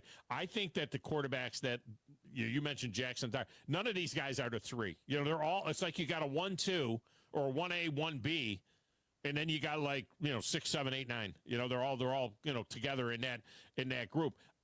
2 years from now, we could be talking about a guy like Kyle McCord or Riley Leonard or Carson Beck, maybe, or Jackson Dart, like you say. So who knows? One of those guys may end up, developing in the NFL. Who saw Brock Purdy coming, right? We didn't see that coming. And so you just don't know what you're going to get there. Kennington Lloyd Smith with us here talking Alabama. Now back to the coaching.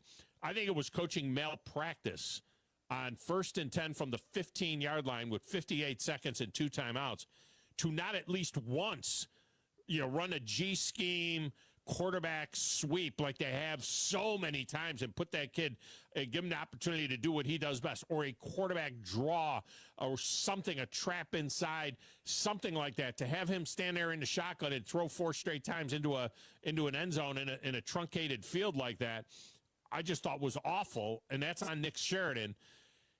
Kalen DeBoer was forced to go to his tight ends coach to make him the offensive coordinator because he thought Ryan Grubb was going to be his OC. Is Nick Sheridan going to be back at offensive coordinator, or is that something they got to take a long, hard look at? Yeah, well, I think, in the immediate, the question would probably be, does Kalen DeBoer take over the play calling? I don't know if he would move off of Sheridan completely. There's a lot of trust there. There's a very deep relationship there. I don't know if he will move off of him completely after year one. We saw today he's already starting to make staff moves. Colin Hitchell is not going to return. He's elevating Chuck Morrell. And the offensive coordinator conversation is really interesting. And the reason why I bring up Chuck Morrell, even though he's on the defensive side, is when you look at Kalen DeBoer, outside of the fact that he's a really good big game coach and the schematics, continuity has been the foundation of why he's been so successful. He's used to having the same coordinators. He's used to having the same assistants. And this year was the first time that he hasn't had that. Ryan Grubb wasn't with him for the first time since Sioux Falls. They've been together for a long time. Chuck Morrell has been with Kalen DeBoer since Sioux Falls running his defense. He wasn't there on the field full time. He was still with Alabama. And we started to see those cracks start to show. So with Nick Sheridan in this conversation, obviously the third eye tinfoil hat conspiracy theory out there is that the Seahawks are going to move off of Ryan Grubb at the end of the season, and that would open the door for him to return to Alabama. I don't know exactly what would happen because Alabama currently, with the restructure today, still has 10 full-time assistant coaches. So that's kind of where the interesting part comes in of what would happen if Grubb becomes available. Obviously, the link would be him. No, you figured that out. You figure that out. If Ryan Grubb comes available, you got to figure that out. There's no question that if Ryan Grubb's available and you're Kalen DeBoer, you have to bring him back to Alabama. But who on the offensive side would you have to move off of in order to make that happen? Jamarcus Shepard's probably the least likely a receivers coach. Robert Gillespie, holdover from the Saban staff. Really well thought of, good recruiter, somebody who's been with the program, probably not him. It will probably have to come down to Nick Sheridan or Brian Ellis, the tight ends coach. And that would be, maybe a tough call, maybe not a tough call, but that's kind of where it lies. So it's all speculation right now. We'll see what happens in a couple of days with the Seahawks season and if they retain Grubb or not. But I think that is kind of what's going to shape this offensive coordinator conversation. But I think for now, while we don't know what's going to happen with Ryan Grubb, the question is Kalen DeBoer going to take over the play calling? Is he going to have a little bit more ownership of the offense going into a really, really, really critical offseason for that side of the ball? And I don't think many people expected that the defense would be farther along than the offense going into DeBoer's second year, given his prowess on that side of the ball. But you feel really good about where the defense is at with Kane Womack. He was cooking towards the end of the year, and they played awesome against Michigan. They were awesome. Yeah. And the offensive side is the one that has all the question marks, so it'll be interesting to see.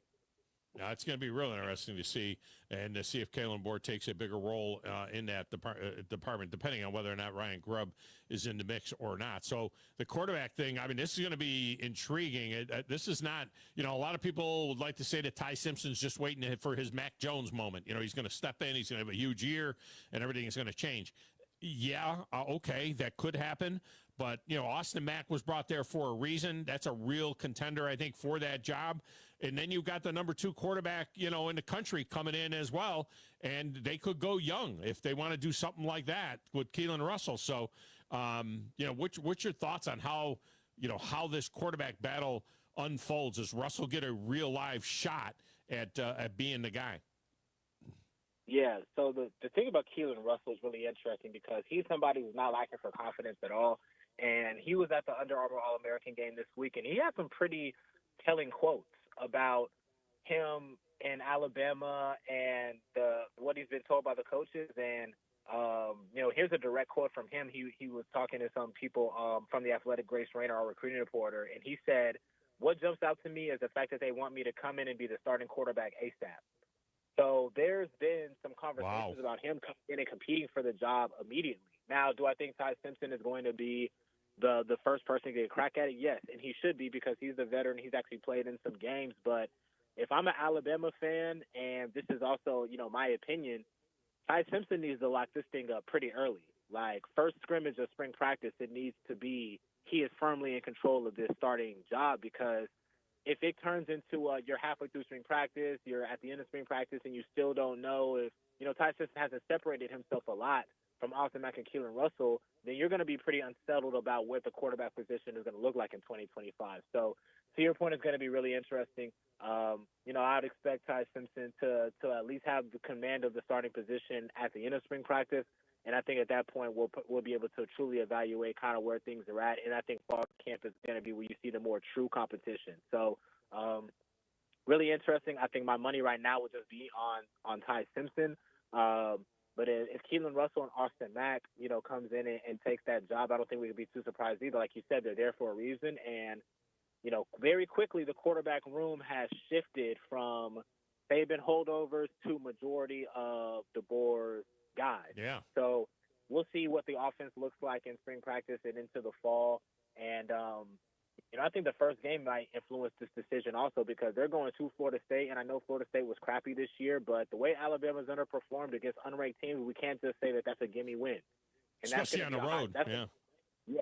Hot seat game from Mike Norvell. They're going to put a lot into that. It's going to be a game where everybody's going to be watching to see what Alabama does as well. So not a lot of time to get these guys ready, and that's another part of this discussion with DeBoer and Nick Sheridan and maybe, Ryan Grubb coming back is the quarterback position is really, really, really important, and having a full offseason of development with those guys is probably the number one thing that people are going to be looking out for Alabama this year.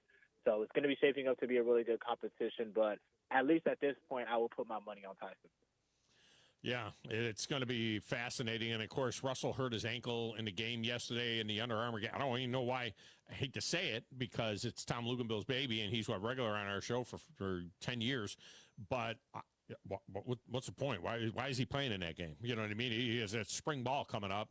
He's on campus. What is the point of him playing in that game at that particular point in time? That game is going to become a rising senior game. I think that's going to be all juniors in the not too distant future. But you get a guy like that now. It wasn't too bad. He didn't go back into the game after it, but it wasn't like it was a devastating injury. But still, you see that happen, and you're like, what are you doing? I mean, why are you even out there? Yeah, I mean, it's kind of funny. Like, it's like, why are you out there? But also, like, the defensive lineman hit him hard. I mean, that was like in a real college football game, that's like borderline roughing the passer. So maybe it kind of turns into like what the Pro Bowl has been, like the Pro Bowl games, like they kind of have high schoolers come out and, play around and have a flag football game or whatever. But it's also a game, at least my time growing up, and I say it used to be a really marquee event, it still is, but like, that's like a dream. Kids, growing up my age, his age, you watch the legends that have played in past years and you want to play in that game and you want to be a part of that experience. That is kind of like the pinnacle of, your high school football career is to be an Under Armour All-American or to be an Army All-American. So I understand why they want to participate and why they want to be a part of it, but maybe it will get restructured at some point. It's going to be like juniors. Said, yeah, juniors are already starting to play in it, so it's kind of already starting to trend in that direction. So it'll be interesting to see. Yeah, that's what you're going to see. It's going to be juniors. You got kids practicing with with their college teams during the bowls. You got kids all going and showing up, early enrollees, and everybody's already determined where they're going. The fun of that game used to be the declarations. Hey, I'm going to here. They don't do that anymore because there's nobody left to do that. But it would be fun to do that with juniors. All right, before I let you go, it would be malpractice on my part not to just get your thoughts about, Alabama entering conference play. It's Oklahoma, number 12 in the country, against Alabama. Alabama gets through the non-conference schedule at number 5 with 2 losses, I think 11-2 on the season. Obviously, a couple of injuries that you hate to see happen, but assess where we're at right now with this Alabama basketball team heading into conference play. Yeah, well, some good news for Alabama basketball is Nate Oates just wrapped up his presser and stated that both Houston Millett and Darian Reed practiced today, so they will be available for tomorrow's game. So that's a good sign. How much they play, whether they play, to be determined, but at least those guys are back on the court and doing things and practicing, which is a good sign. So I really like where this team is at. I think the fact that they're 11-2, number 5 in the country, they have some really good wins, and the team has really yet to be at full tilt all the way. Is a really good sign. They're winning the games that they want. They're winning the games that they lost last year in the non-conference. The team is starting to get healthy. They played a really competitive schedule. I feel like this team is going to be obviously, right there at the end. Are they going to win the SEC? It's hard to say. Like I said, they're not very healthy. They haven't been very cohesive yet, so that might hurt them, and them losing a game or two that might cost them the regular season title. But I think as long as this team is healthy and rounding into form towards late February and into March, you feel like this is going to be one of the favorites to go to the Final Four. So I really like where Alabama is at, and this game will be interesting tomorrow, and this is what I will leave you with. Oklahoma is one of, I believe, 10 teams in the country that has not played a true road game yet. And their first road game is going to be in Tuscaloosa tomorrow night. So they are ranked 12, credit to them. They're undefeated, but if it gets to be a situation where Coleman is rocking and Alabama starts to run away with it, do not be surprised. Well, as we all know, I mean, the SEC is clearly the best basketball conference in the land. They got half of the top 10 in there. They got 3 of the top 5. It just, it'd be nice to see football kind of catch up with where we're at with the SEC basketball. You know what I mean? If football's kind of slacking, you know what I mean? I mean, this slacking football conference, if they could ever get their act together, it would be nice to pair that with the great basketball conference that the SEC is. Imagine 5 or 10 years ago, if somebody told you that SEC basketball would have lapped SEC football, and it's not even particularly close. About 3 years ago. Are you kidding me? Right. I mean, it's great. Oh, gosh. It's just, if you don't laugh, you cry. But I'm sure the SEC will be fine. It'll work out. We got SEC fan is kind of a little bit pulling for Texas. Big 12 fan is acting like Texas is still in the Big 12. And SEC fan, that whole SEC chant thing, it's just real weak, in Austin. It's SEC, whatever. I guess they're an SEC team. All right, man. Well, we appreciate you as always. Great stuff, and we'll continue the conversation here in the basketball season. Yeah, for sure. Thank you so much. All right, let's grab the break. When we come back, we'll go ahead and fire up the lines again. Let's reset the Friday trifecta, 256-576-4977. It is the first football Friday of the new year, and this is the first Friday trifecta of the 6-week sprint that is the winter grand trifecta. Again, you're playing for a TOC 6-person ice suite at a Huntsville Havoc game, the game on March 1st. We'll be back with more right after this.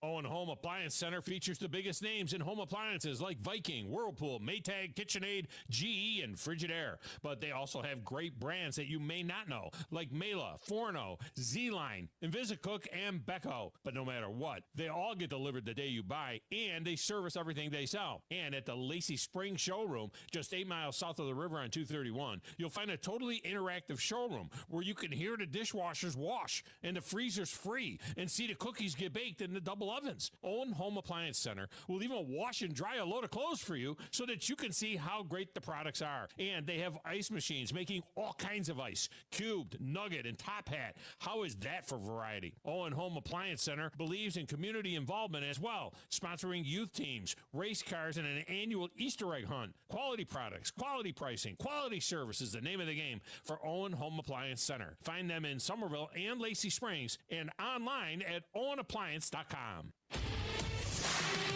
Hi folks, Bobby White back again for Woody Anderson Ford, inviting you to come test drive any one of our over 100 F-150s. From rock-solid, dependable work trucks to our state-of-the-art Platinum Series, we've got an F-150 for you. Test drive one today, and you'll understand why the F-150 is the best-selling truck in America, going on 48 years in a row. Just as successful offenses and defenses are built on teamwork, Woody Anderson Ford is powered by our people. Our sales and service teams are well-trained to save you time and money. And because we want your business again and again, no one will work harder to earn it. Our mobile service teams come to your home or business for oil changes, brake work, tire rotations, and more. And the great thing is you don't pay extra for it. We come to you with mobile service at no extra charge. Proud to be local, family-owned, and at your service for over 62 years. Woody Anderson Ford, Alabama's F-150 Superstore. When you call most roofing companies, all you'll hear is, you need a new roof. Not when you call Fleming. At Fleming Roofing and Restoration, we're focused on your needs, whether it's an easy repair or a full roof replacement. Folks around here have trusted Fleming since 1965 for all their residential and commercial roofing needs. And as the area's storm damage experts, Fleming knows all the ins and outs of the insurance claims process. Log on FlemingHSV.com to schedule your free estimate today. Fleming Roofing and Restoration. We show up. Electric cars are coming faster than you think, and that's why we're bringing SEMA Connect to Alabama. Our team educates you and helps provide a long-term plan for your business. Where to put them, how to get them there, how to pay for them, tax incentives, service, and monitoring. We take care of everything. Doing the right thing means bringing EV car chargers to Alabama. Let us help you with your EV charging plan.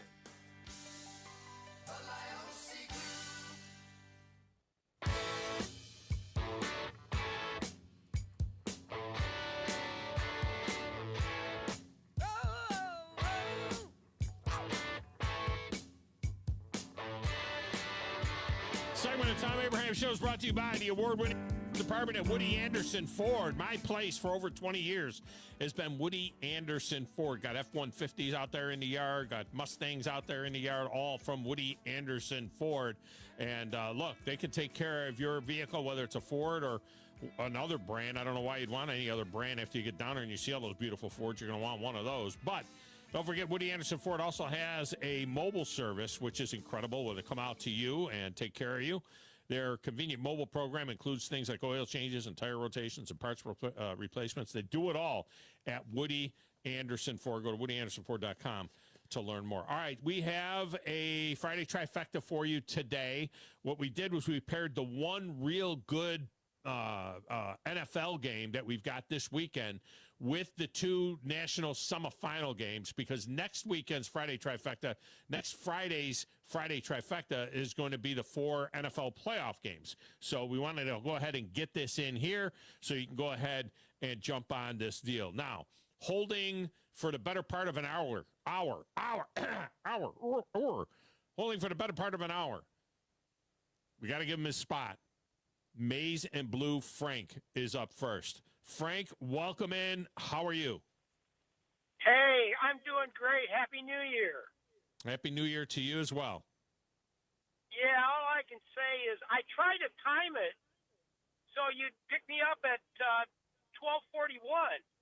Yeah. Because, you know, in military time, that's 19 to 13. Oh, my gosh. That's a good job by you. That's a good job by you, Frank. I'll give you a hand for that one. Yeah, I called up all my Ohio State friends at 9:47. So, you know. I hear you. But, no, it was a good game. I'll tell you what, Michigan just was playing with nobody. You know, I mean, that kid's going to be great and everything like that. But nobody knew who these kids were. Yeah, I mean, you know, they had some of their stuff offensively. Defensively, they had, you know, 4 guys that are going to be draft picks in the NFL not playing. But, you know, it's not like Michigan doesn't have players. You know what I mean? What that proved is that Michigan has players. They stack them up, and they have a wonderful defensive coordinator. And I agree, you know, with what Kennington Lloyd-Smith said, is that we're going to get to a time in college football where coaching is going to be very, very critical because the talent is now spread out. You know, it's going to be more spread out talent-wise. You know, when I was growing up, and I'm old, I've got Wolverine dad beat. I've been married for 46 years. But when I was growing up, they used to say, hey, the best team in Michigan was Michigan's first team, and the second best team was the team that was sitting behind him on the bench. And that's never going to happen again. my prediction is you're never going to see another undefeated national championship or national champion because they got to run this gamut of really good teams that got really good players. So it'll be tough. Well, and I don't think it's a bad thing for college football. I mean, those of us in the SEC that want the SEC to just dominate college football the way it did for 20 years with 17 champions or 16 champions, whatever it was, that's fine. But from 30,000 feet, this is not a bad thing for college football. This is a good thing for college football. To have other people involved around the country is a very positive thing, I think. Well, I had friends from Ohio State over for the Ohio State game, and they were real high on how well they played, and I'm telling you what, Ohio State owes Michigan a debt of gratitude for losing that game because it woke them up. It was like who was the Japanese admiral said, "I'm afraid we've awoken a sleeping giant." Well, I think that's what Michigan did to Ohio State. So I'm hoping they go on to. Remember the word almost. I'm almost hoping that they go on and win the national championship because then when they're bragging about winning the national championship, we can say, yeah, but you didn't beat Michigan. So, Well, that's why I had said, to Alabama fans that you got to be pulling for Georgia to win the Natty because then you beat the team that won the national championship. It was the same thing. So to have that pelt, would be something. Right now, Ohio State looks like the team to beat, but this is a 4-game gauntlet. So, we'll see how, we'll see whether or not Texas can play a better game than they played against Arizona State, at a crowd, at a place at the Cotton Bowl, which should be 70-30 Texas fan. Yeah, that's probably right. Yep, that's probably right. I was shocked that when we watched the Rose Bowl, how much red there was in that stadium. I mean, that was more than half Ohio State fans. I don't know if it was more than half, but yeah, it was it was definitely a thing. There was no doubt about it. Maybe just stood out. Yeah. All right. Do you want this trifecta? Can I do the trifecta? Yeah, give me your picture. The Vikings get 2.5 at the Lions. Well, I got to take the Lions. They're beat up, but they're the home team and they're going to come through. We're going to kick you in the teeth. We're going to bite a kneecap off. All right, the Penn State gets 1.5 against Notre Dame in the Orange Bowl. I'm going to take Penn State. I'm standing here on the Tom Abraham patio. Texas gets 5.5 against Ohio State. Yeah, I got to take Ohio State. You know what? I hate to do this, but I'll take the Suckeyes. All right, you're showing your true Big Ten colors. All right, man. Appreciate you as always, man. You have a good one. All right, thanks. All right, up next, Crimson Carl. Crimson Carl, welcome to the show. How are you? Hey, Tom, I'm doing great. How about yourself? I'm fantastic. Hey, first of all, I'd like to, send my heart and condolences to all the people who lost their life down there in New Orleans. Awful scenario. Yeah, let's, football's great, but, the loss of life is just horrible. Yeah, there's no doubt. All right, you want to get your picks in? Yes, sir. All right, the Vikings get 2.5 at the Lions. Lions. We're going to kick you in the teeth. The Penn State gets 1.5 against Notre Dame. I'll take the Golden Domes. Texas gets 5.5 against Ohio State in the Cotton Bowl. Ohio State's on a roll, man. Can't pull. You know what? I hate to do this, but I'll take the Suckeyes. I'm really looking forward to both of these games. I think they're both going to be highly competitive games. I don't think anybody's getting rolled on either side. So, are you going to pull for Texas though a little bit because of SEC, or are you like, Texas? Yeah. Nah. Yeah, not so much, no. I feel you. I mean, I really hated the way Mill Road played, but good riddance. Bring on Ty Simpson. All right, I don't be so sure. It's going to be a battle. I think it's going to be a battle, but we'll see. Best man forward. Yep, I hear you. All right, appreciate it. Thank you. It's the holiest day of the week, the Friday trifecta. Paulie in the Cape. Paulie, welcome to the show. How are you? Pretty good, Tom. You actually picked the Lions game over the Dolphins-Jet game as the pick of the week? Man, you have lost your mind. The Dolphins game is not really, it's not really a thing. I mean, come on. Vikings-Lions game is like the Super Bowl. I mean, come on. Oh, my God. Really? I'm going to be watching the McNair. Couple of 14 and 2 teams. I'll be watching the McNair report when that's going on. So you're not going to pick it then for the trifecta? Oh, I'm going. I'm ready. Okay. You know me. I live for this day. The Vikings get 2.5 at the Lions. And that's Sam Darnold, right? He's coach. He's the quarterback there, right? He's their quarterback. Yeah, that's Sam Darnold. Yeah, let's go with see if he pulls it out and saves his career. People think he's actually a good quarterback. The guy, But cold out here. I think he's already saved his career. Yeah, I think he saved his career. A kid's going to get paid. I think the low bar is he's going to get $40 million guaranteed.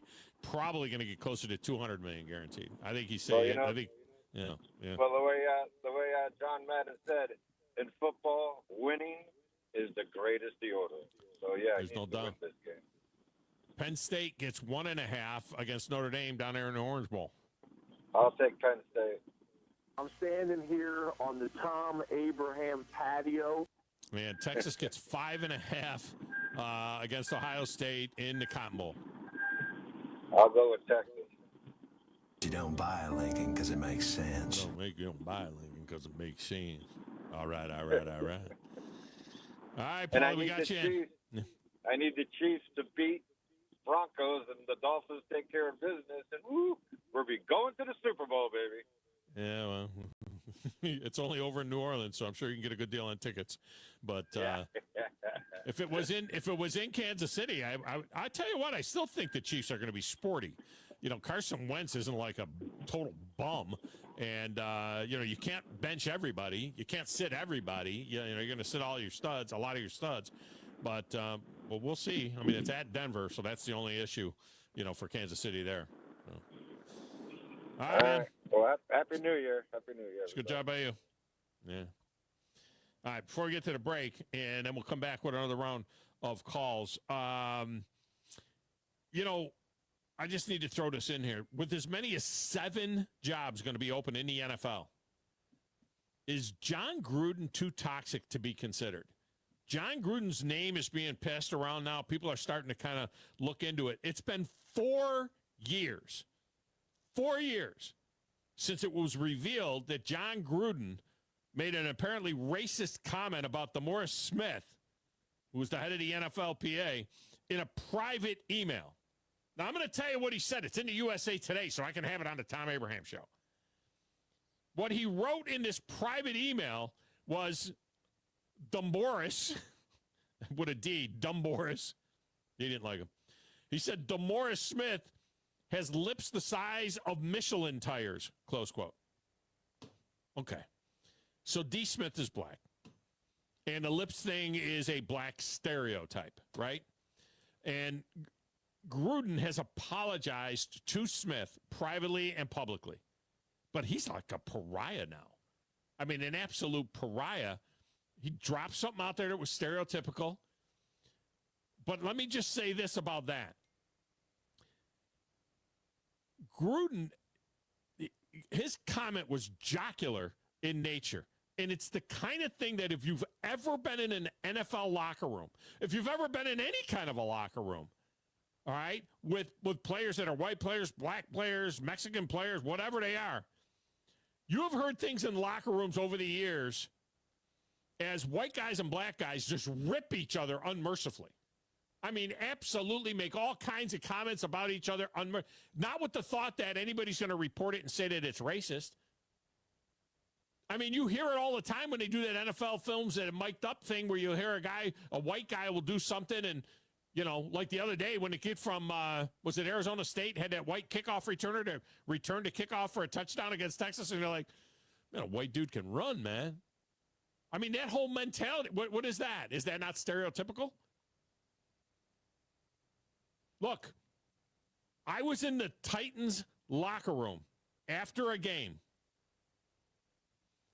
and I was to interview Bernard Pollard, Joe, do you remember Bernard Pollard, the safety? I do.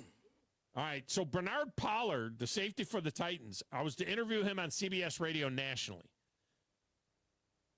Bernard Pollard had a habit. He loved to be interviewed naked. He would come out, you come out into the locker room, and there are female reporters in there. There's no area where the players got to go, and, and that's where they're going to get interviewed. Reporters are allowed in the locker room. And he would come out of the shower. Everybody else comes out. They got their towel on and everything else. Bernard Pollard would be butt naked every time. And you'd turn and you'd say, you want to, he goes like, is it a TV interview? I said, no, it's radio, national radio. Do you want to put your towel on or? No, I'm good. And as Pollard is walking around the locker room butt naked, the white dudes are calling him by his nickname, Joe, which was Tripod. He was a photographer in his free time. That was his nickname. I did not know he was an artist. Tripod. Look, when Big Dog Productions was handling promotional events for the NFL alumni, you should have heard the cracks about me because of my Italian heritage. Guys used to bust my chops all the time. Keith Bullock told Al Smith, like, we're checking in players at a golf tournament.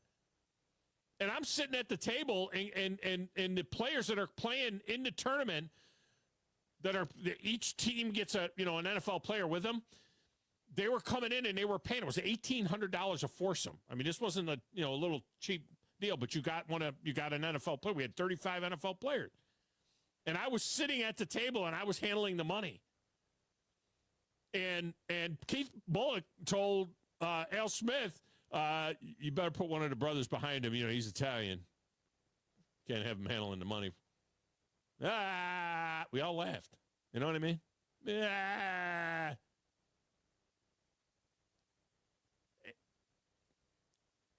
I'm not saying what John Gruden did or said was right, but is John Gruden's career, is John Gruden completely done now for the rest of his life because he made a crack that is something you hear in a locker room, in an email to somebody that was a private email, and this is the way these guys talk, people. I'm telling you. Joe knows what I'm talking about. You should hear the stuff. The paint would peel. You should hear the things that players say to each other and coaches say to players and so on. So he makes that stupid comment. Hey, got lips like Michelin tires. Well, what if it was Mick Jagger? He's a white guy that's got lips like Michelin tires. But because DeMaurice Smith is black and stereotype, well, it's food for thought. All right, we get a break. Come back. Another round of calls when we return. It's the Thom Abraham Show. More in a moment.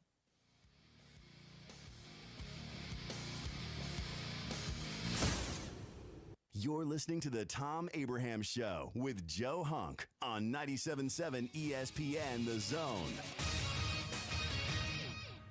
This is Brent Musburger's VSiN Action Update on 97.7 ESPN The Zone. For a limited time, G-Bank is offering a $250 bonus when you open a G-Bank Visa signature card. Apply today at vsin.com/GBank. The college football playoff semifinal field is set after Notre Dame beat Georgia 23-10 last night at the Sugar Bowl in New Orleans. Riley Leonard passed for a touchdown while Jaden Harrison returned to kick off 98 yards for a score. The game was delayed today after a deadly terror attack in the French Quarter in the early morning hours of Wednesday. Notre Dame advances to face Penn State at the Orange Bowl on Thursday, January the 9th. The Irish favored by 1.5.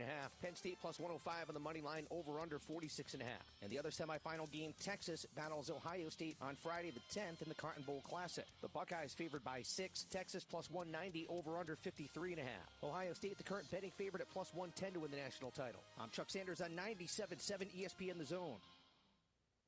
Have you discovered Good Company Cafe? The place for breakfast, brunch, lunch, and so much more. Enjoy brunch all day and pair with one of our many seasonal refreshing drinks, including alcoholic and non-alcoholic options. Choose inside or outside on our gorgeous, spacious, dog-friendly patio. And have some fun with friends playing yard games in the courtyard. See catering, to-go options, and lots more at goodcompany-cafe.com. Good Company Cafe, 7500 South Memorial Parkway.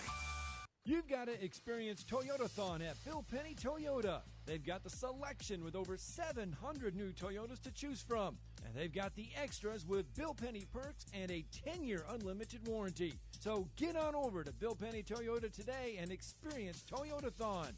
Bill Penny Toyota in Huntsville and online at BillPennyToyota.com. Bill Penny's Toyota 10-year unlimited warranty is valid through the 10th year of ownership. Valid on new vehicles only. See dealer for details. It's time to get ready for game day.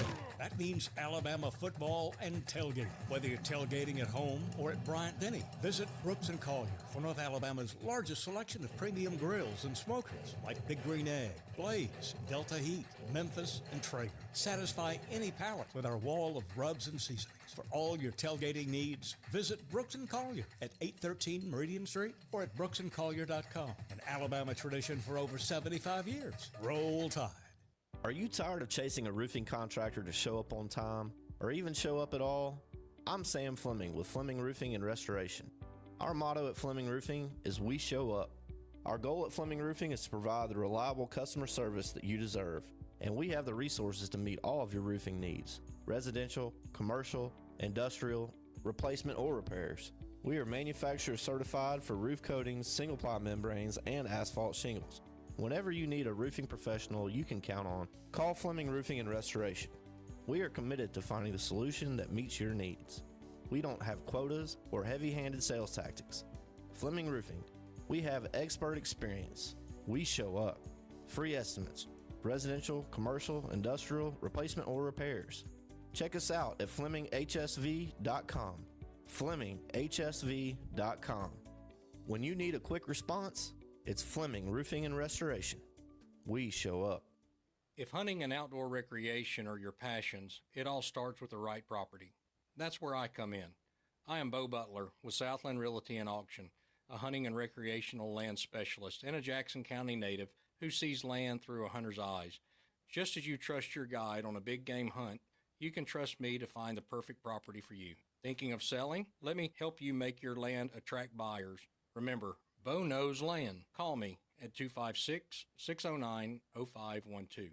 Tom Luganbill here for my friends at Woody Anderson Ford. Bobby White and his team take great pride in their service department, and you can see it the moment you walk into those beautiful new service lanes. And just like a championship team, they all work together to make sure your experience is second to none, whether you drive a Ford or not. Also, check out the gold certified pre-owned inventory at Woody Anderson Ford for great deals every day. Stop by and see them at Jordan and Sparkman or at Woody Anderson of Madison on Hughes Road, or visit WoodyAndersonFord.com.